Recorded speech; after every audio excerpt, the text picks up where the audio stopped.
I'm Stuart Barish. Good afternoon. Today I'd like to talk to you about onset date of disability. In my work as a Social Security disability lawyer, when a new person comes to me thinking about filing a claim, one of the first questions I ask is, well, when did your disability occur? When do you believe is the proper date for claiming that you could no longer work a full-time day, 5 days a week? And very often they will give the date of their last employment, whether it be laid off or the day they decided they just couldn't continue because of their medical condition and in work activity. That may or may not be the onset date, depending upon what kind of condition they had. If they had a stroke and they were paralyzed from the left side, that's a pretty clear indication of the date that they became disabled. That's called traumatic onset date of disability.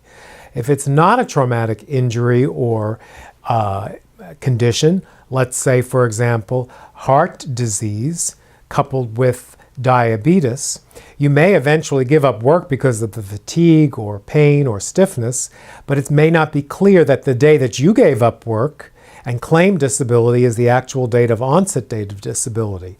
When you discuss your claim with your lawyer in choosing an onset date, hopefully you have some medical records which you and your lawyer can go over to figure out, do you have the medical evidence that's sufficient to prove that you are disabled as of the date that you stopped working, or maybe a date later than that, more recent, by virtue of the medical evidence that clearly shows that you could not perform 8-hour work activity day in and day out.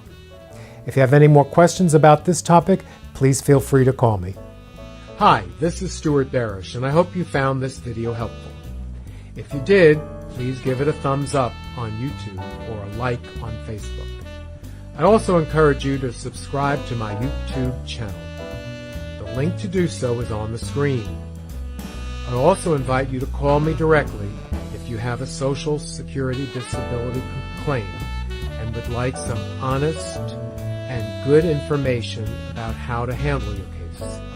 I can be reached at 305-915-3319 or send me an email at stuartbarish